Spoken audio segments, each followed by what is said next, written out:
Di ba valuable ka? Di ba mahalaga ka? Huwag mong kakalimutan yan, mahalaga ka. At ang mahalaga, iniingatan. Di ba sa bahay, yung pinakamahalagang plato nasaan? Nasa cabinet. Di ba? Nasa pinakatuktok. Bakit? Kasi mahalaga. Kasi iniingatan. Kasi bakit? Mahalaga. So kung alam mo at naniniwala kang mahalaga ka sa Panginoon, ano man ang dumating sa buhay mo, malalampasan mo. Bakit? Kasi mahalaga ka sa Panginoon. Isaiah 43 verse 3 to 5. For I am the Lord your God, the Holy One of Israel, your Savior. I give Egypt for your ransom, Cush and Seba in your stead. Since you are precious, ito, sabi niyo, since you are precious and honored in my sight, and because I love you, I will give people in exchange for you, nations in exchange for your life. Do not be afraid, for I am with you. Amen? Kung nag-aalala ka, alalahanin mo, Isaiah 43. Lord, ito na naman si Bayarin. Nandito na naman si Judy. Sino yung dalawa yan eh? Kambal yan eh. Si Jonah, tsaka si Judith. Lord, bumibisita na naman si Judith. Pero Lord, sabi niyo sa inyong salita, Lord, I am honored in your sight. I am precious in your sight. And Lord, so hindi po ako mag-aalala. Amen? Hindi po ako mag-aalala. Sapagkat you are with me. Diba? Sabi ni David, no? Psalms 23, even though I walk through the valley of the shadow of death, I will fear no evil. In other words, sinasabi niya lang, hindi ako mag-aalala. Why? Because you are with me. Amen? So anong unang P? Para malabanan natin ang worry? Change your perspective. Number 2, fix your priorities. Ayan po. Hindi lamang po yan mawawala basta-basta. Alam ko na to, alam ko naniniwala ko, anak ako ng Diyos. Pero kung hindi mo ayusin din yung direction ng buhay mo, yung inuuna mo, priority.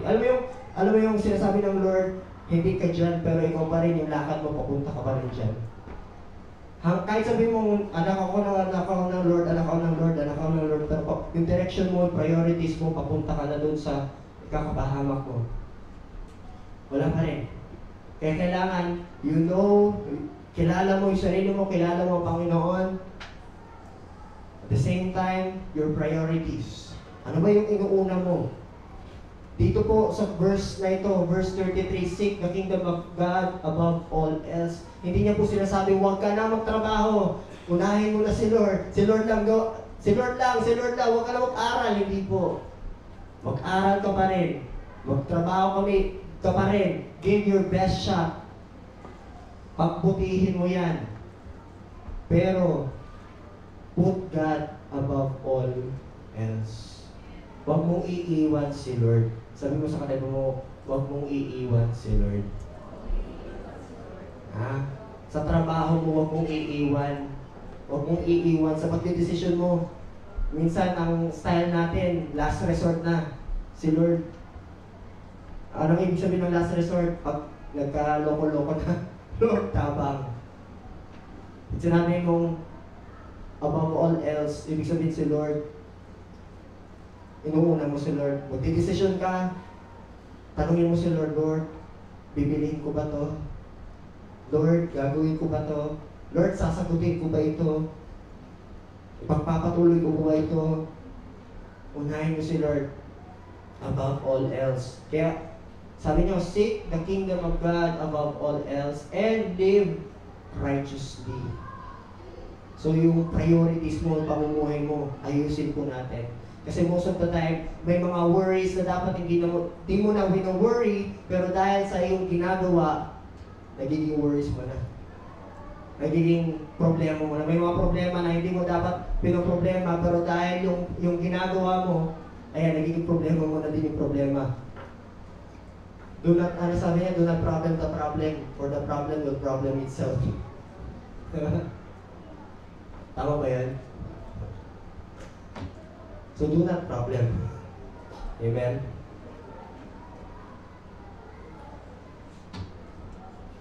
But in everything, put God first. And last, dito po tayo magtatapos. So, di ba? Mabilis lang po. Cling to His promises. Tulad na sinabi ko po kanina, kaya maraming tao nag-aalala. Kasi bakit? Nakakalimot. Nakakalimot. Kaya pansinin nyo, may mga passages si Lord. May mga passages si Lord na sinasabi niya, do not forget. Kung forget mo lang yung mga bad experience mo or mga bagay na hindi nakakabuti. Pero sabi niya lagi sa mga Israelites, alalahanin nyo. Di ba? Sa communion, sabi niya, gawin nyo ito. Alalahanin niyo ako. Alalahanin niyo. Murot, alalahanin. Bakit? Kasi nakakalimot ang tao.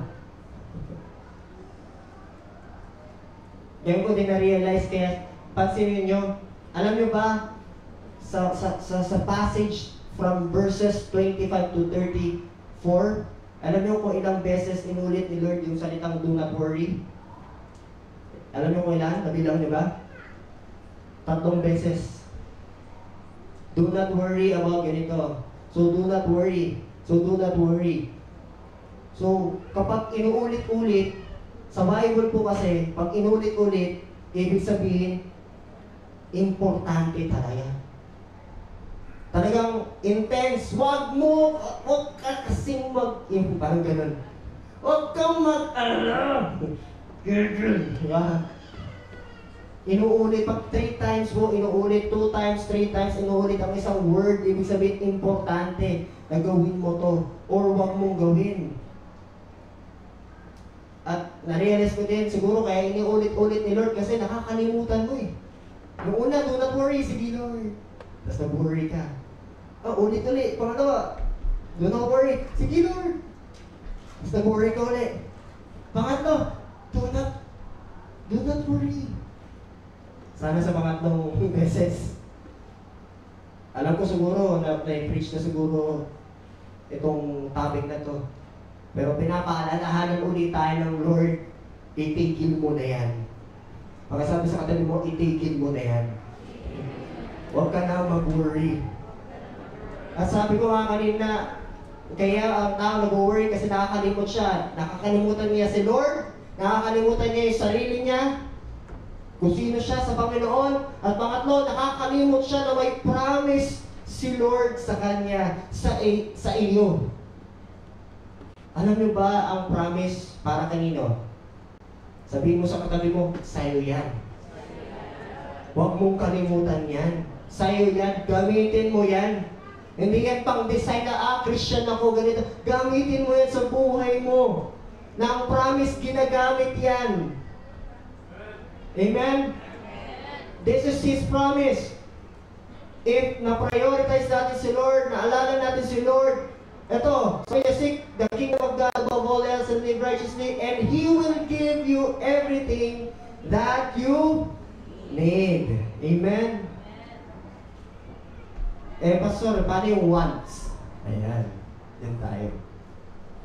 I believe, kung yung wants na yun, kakabuti mo rin naman, bibigay niya, mapupunta siya sa needs. Kasi, ikakabuti mo, beneficial siya. Pero kung yung wants mo, ikakamatay mo, kahit yan ang nag-declare, siya na. Kung yan ang ikakamatay mo, kapatid, sorry to say, hindi mangyayari yan. Bakit? Kasi ang gusto ng Lord, yung ikakabuti mo. Amen? Unless na lang, mag-disobey ka. Kung nag-disobey ka, mas malala na naman ang problema mo. Mag-jump ka, mag-worry. Yung disobedience mo. Pero lahat naman po na siguro, no? Mag-obey kay Lord. Amen. Ako, tila yung nag-amen. Pero sabi niya doon, may promise ang Panginoon. Pag ito ginawa mo, pag nag-obey ka, prioritize mo ito, akong bahala sa iyo. And I'll give you some promises na pinigay ng Lord sa atin. Next tayo. Psalm 55 verse 22. Give your burdens to the Lord. Ano man ang inaalala mo at ano gagawin niya? And He will take care of you. He will not permit the godly to sleep and fall. So kung ano man ang inaalala mo, kapatid, ibigay mo yan kay Lord. At anong promise niya? He will take care of you. Amen. Next tayo. Isaiah 40 verse 31. But those who trust in the Lord will find new strength. Sino dito gustong bagong strength? Sino dito gusto ma-recharge? Trust. Trust. Pag sinabi mong trust, surrender. Wait upon the Lord. They will soar high on wings like eagles. They will run and not grow weary. They will walk and not faint. Amen? Interesting po, ang ginamit ng Lord na picture ko dito is eagle. And only to find out, ang eagle po, mahilig po yan lumipad sa panahon ng bagyo. Diba? Kung iniisip mo kung bagyo yan, huwag kang lilipad. Kasi dangerous. Pero ang agila po, lumilipad po, mas lumilipad po yan sa panahon na bumabagyo. Bakit po? Ang isang explanation po bakit lumilipad ang agila sa gitna ng bagyo. Kasi tinetrain niya yung sarili niya. Yung endurance ng pakpak niya. At the more na talagang bumabagyo, talagang tinataasan niya. So in other words, ang gusto ng Panginoon, na kahit may bagyo ka, para kang agila, na kahit may bagyo, nakakalipad. Na hindi tumatakbo, na hindi nagtatago, kundi, uy, sige, fight, fights, laban. At ito pa, kahit may bagyo, umaangat. Amen. Sino dito ang gusto umangat? Oh, trust the Lord. Huwag na mag-worry.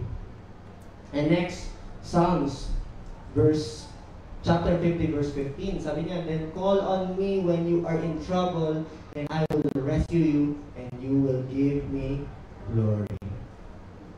Ilan lang ito sa mga promises, marami pong promises si Lord. Basahin niyo lamang po ang inyong Bible. Ang daming promises ng Lord. Yun lang, sabi ko nga kanina, gamitin po natin. Cling. When you say cling, panghawakan mo. Ang promise ko po, yung promise na pinanghahawakan ko po mula nung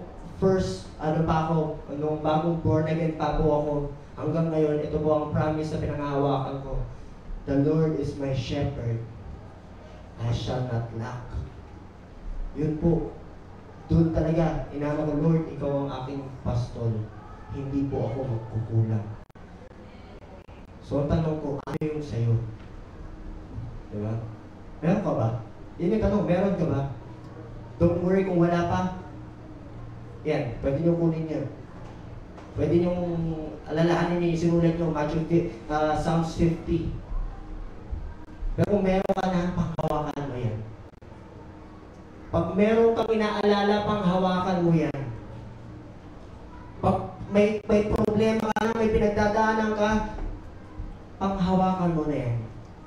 Gamitin mo yan. It is our weapon sa ating worry. Amen?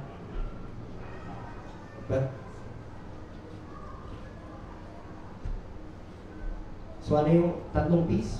Perspective, priorities, and promise. Pero ito po yung pinakamatinding gamot sa worry. Alam niyo yung wala po dyan. Ang pinaka-effective na gamot laban sa worry is surrender. Kasi kahit marinig mo to, kahit malaman mo ito sa araw na ito, if you will not surrender your plans, you will not surrender yourself, your life to God, kapatid, nami-miss out mo yung victorious life, yung mapayapang buhay, yung buhay na kasaya-saya, yung pabuti ng pabuti, sabi ni JR, gamay. Medium. Big boy na daw siya, medium. Hindi na siya gamay. Yung buhay na kasaya-saya, paganda ng paganda, pasaya ng pasaya, pabuti ng pabuti, hanggang hindi po natin sinusurrender yung lahat kay Lord. Kapatid, mamimiss out po natin. Hanggang namatay na lang tayo, hindi na po natin naranasan.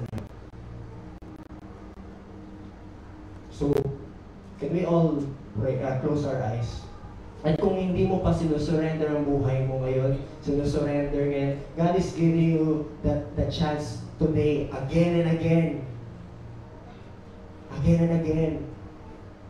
Kaya pinapaalalahan ka siguro ng Lord kasi hanggang ngayon hindi ka pa nagsisurrender. Kaya siguro hanggang ngayon, you are living a life na victim sa worry, victim sa mga alalahanin. It is because yung surrender mo hindi full or hindi mo talaga binibigay. So right now, God is giving us a chance to come, to call upon the Lord, at isurrender, sabihin kay Lord, Lord, andito ako, Panginoon.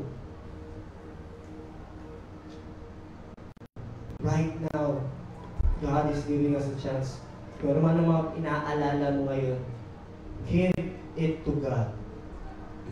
Kung kalusugan mo yan, God is telling you right now, do not worry, for I am with you. Kung future mo man yan, God is telling you right now, do not worry, for I am with you. Kung pagpapaaral, grades,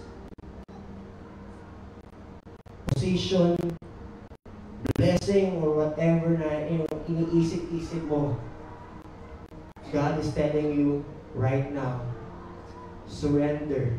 Surrender mo yan sa akin. Ibigay mo sa akin yan. Surrender mo. Higit sa lahat, surrender mo yung sarili mo. Lord, right now, sa mga narito, Panginoon, kami na narito, Panginoon, na, Lord, kung hindi pa po kami nakapag-surrender ng buhay, Lord, sa oras na ito, Lord, lumalapit po kami sa inyo at humihingi ng tawad na Lord, sorry Lord, kasi Lord, naging mayabang po kami, na iniwan ka namin, na kinalimutan ka namin, Panginoon. Lord, nakalimutan ka namin, Panginoon, at mas inuuna namin yung mga inaalala namin. But thank you, God. Thank you, Lord. Na Lord, na kahit ganun ang nangyari, Panginoon, faithful ka sa amin, Panginoon. Na willing tumulong, Lord, willing ka, Panginoon, na tanggapin kami, Panginoon. Kaya right now, Panginoon, sinusuko po namin ang aming buhay sa inyo. Sinusurrender po namin ang lahat ng aming alalahanin. Lord, thank you, Lord. Thank you, Lord. The Lord, that you care for us, Lord God. Kung kami Lord, concern, Lord, mas concerned ka, Panginoon. Kaya Lord, thank you, Lord God, na lahat ng aming alalahanin, Lord God, kayo po ang magpo-provide. Kayo po ang mag-meet, Panginoon. At Lord, sa aming pagsusurrender, Lord God, thank you, Lord, sa buhay na mapayapa, Lord God. At Lord, buhay na matagumpay, Panginoon. Lord, dalangin ko po sa bawat isa na sa araw na ito, Lord God, Lord, magkaroon ng breakthrough ang bawat isa, Lord God, sa worry, Panginoon. So, Lord God, thank you, Lord God. Thank you, Lord, sa freedom, Lord God. Thank you, Lord God, sa healing, Lord God. Thank you, Lord God. Lord, we give you the highest honor and praise, Lord God. In Jesus' name we pray. Amen and amen.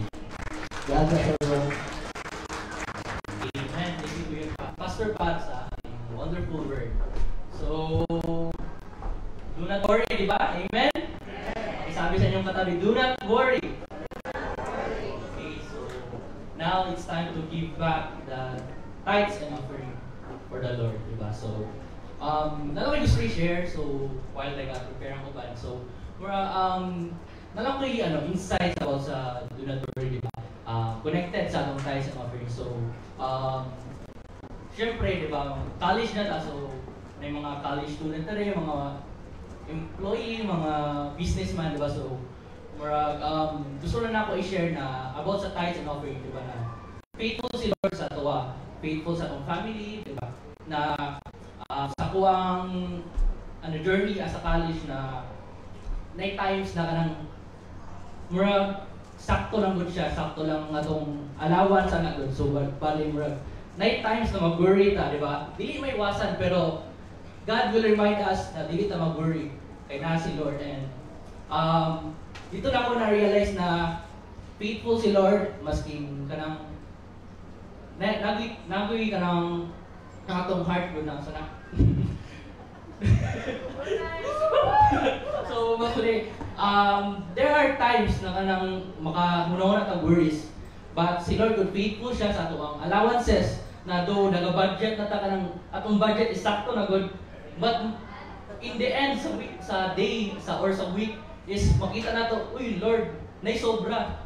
Dili siya dako, pero nay sobra, di ba? So dira nato makita na ang faithfulness ni Lord is kanang daga flow sa atong family, sa atong life. So dira nato na work i-test gud si Lord, di ba? Sa atong family, sa atong mga work dire, OFW, mga businessman, di ba? I-test na to si Lord na i-give back na to ang tithes and offering dira kay Lord, di ba? Amen? Yeah. So, karon let us declare our declaration. So, ready na ba ang tanan? Amen. So, ready? 1, 2, 3, go! As we receive today's offering, we are believing the Lord for jobs and better jobs, raises and bonuses, benefits, sales and commissions, favorable settlements, estates and inheritances, interest and income, rebates and returns, checks in the mail, gifts and surprises, finding money, debts paid off, expenses decrease, blessing and increase. Thank you, Lord, for meeting all of my financial needs, that I may have more than enough to give into the kingdom of God and promote the gospel of Jesus Christ. Hallelujah! Lord, thank you, Lord, for this day, Lord, sa aming pag-give back sa tithes and offering, Panginoon. Thank you, Lord, for your faithfulness, Panginoon, sa all family, O God, sa lahat ng mga nag-aaral, Panginoon, sa lahat ng mga nag-work, Panginoon, businessman, O God. Thank you for your provision, Panginoon.